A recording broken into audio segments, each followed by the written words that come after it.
अस्सलाम वालेकुम दोस्तों, मैं डॉक्टर मोहम्मद राशिद। ओव्यूलेशन के बारे में आपने सुना होगा आई थिंक, है ना। तो ओव्यूलेशन क्या होता है, कौन से दिन होता है और फर्टाइल विंडो किसे कहते हैं या फर्टाइल पीरियड क्या होता है, आज हम आपको बताने वाले हैं। तो सबसे पहले तो ये बता दूं मैं कि जिन महिलाओं में जो मेंस्ट्रुअल साइकिल होता है, अगर वो रेगुलर है, हर महीने अगर 28 डेज़ का है, यूजुअली किसी को 28 डेज़ होता है, किसी को 30 डेज़ का होता है। तो सपोज़ अगर आपका मेंस्ट्रुअल साइकिल या किसी का भी मेंस्ट्रुअल साइकिल अगर हर महीने 28 दिन का है, तो हम उसमें से 14 डेज़ माइनस अगर करें तो वो आता है 14th डे। यानी उनका जो ओव्यूलेशन होगा, जिन महिलाओं का मेंस्ट्रुअल साइकिल हर महीने 28 दिन का होता है, उनका ओव्यूलेशन डे होता है 14th डे पे। ओके, अब क्या होता है ओव्यूलेशन डे? ओव्यूलेशन वो दिन होता है जिस दिन जो ओवरी होती हैं वो एग रिलीज़ करती है, उसको हम ओव्यूलेशन बोलते हैं।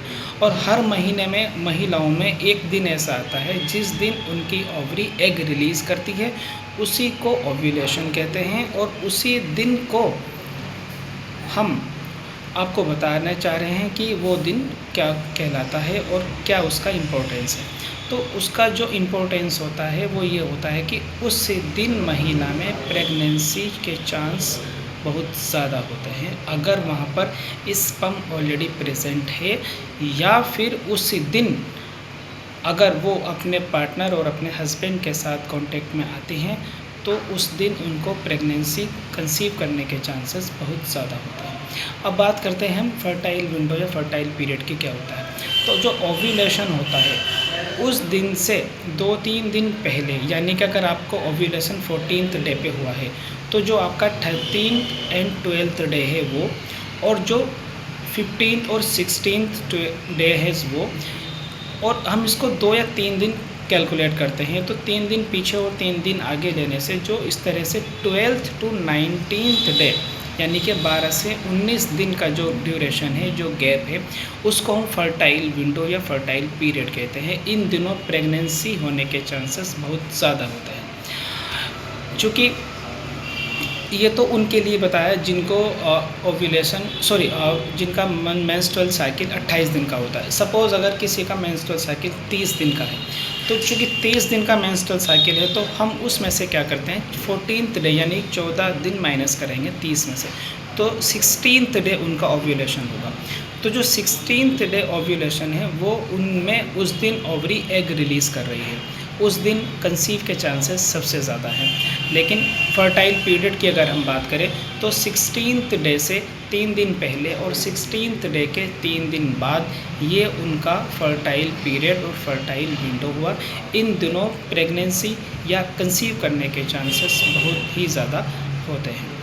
अब बात करते हैं हम एक जो होता है उसका जो लाइफ स्पैन होता है या लाइफ टाइम होता है एग का, वो यूजुअली 24 घंटे का होता है। तो अगर आप फैमिली प्लान करना चाहते हैं तो ये आपको पता होना चाहिए कि किस दिन आप ओव्यूलेट कर रहे हैं, और उस दिन उस एग की जो लाइफ टाइम है या लाइफ शेल है वो जो है सिर्फ 24 घंटे का होता है। तो या तो आप महिला में स्पर्म पहले से ही स्टोर हो, और वो कैसे होता है कि अगर आपने ओव्यूलेशन डे से पहले अपने हस्बैंड के साथ कांटेक्ट में आए हैं, तो आपकी बॉडी में पहले से ही स्पर्म मौजूद होगा। क्योंकि स्पर्म का जो फीमेल के अंदर जाने के बाद जो उसका लाइफ टाइम होता है वो 4 से 5 दिन का होता है। तो मान लीजिए कि अगर आपने अनप्रोटेक्टेड इंटरकोर्स किया है, तो आप में ऑलरेडी स्पर्म मौजूद है, और अगर आपने और आपकी जो ओवरी है अगर वो एग रिलीज़ कर रही है, तो आप में प्रेगनेंसी होने के चांसेस पूरे हैं। तो इसी को हम बोलते हैं फर्टाइल विंडो, फर्टाइल पीरियड या ओव्यूलेशन, यानी वो दिन जिस दिन ओवरी एग रिलीज़ करती है। ये 14th डे पे भी हो सकता है उनमें जिनका मेंस्ट्रुअल साइकिल 28 दिन का होता है, और 16th डे पे हो सकता है उन महिलाओं में जिनका मेंस्ट्रुअल साइकिल 30 डेज़ का होता है। तो ये उन लोगों के लिए है जो लोग अपने फैमिली को प्लान कर रहे हैं, या वो लोग जो फैमिली को प्लान नहीं करना चाहते, उनको भी पता होना चाहिए कि किस दिन उनको अवॉइड करना है, या प्रोटेक्टेड उनको कि कोई ना कोई जो मेथड होते हैं बैरियर मेथड उनको यूज़ कर सकते हैं। Thank you.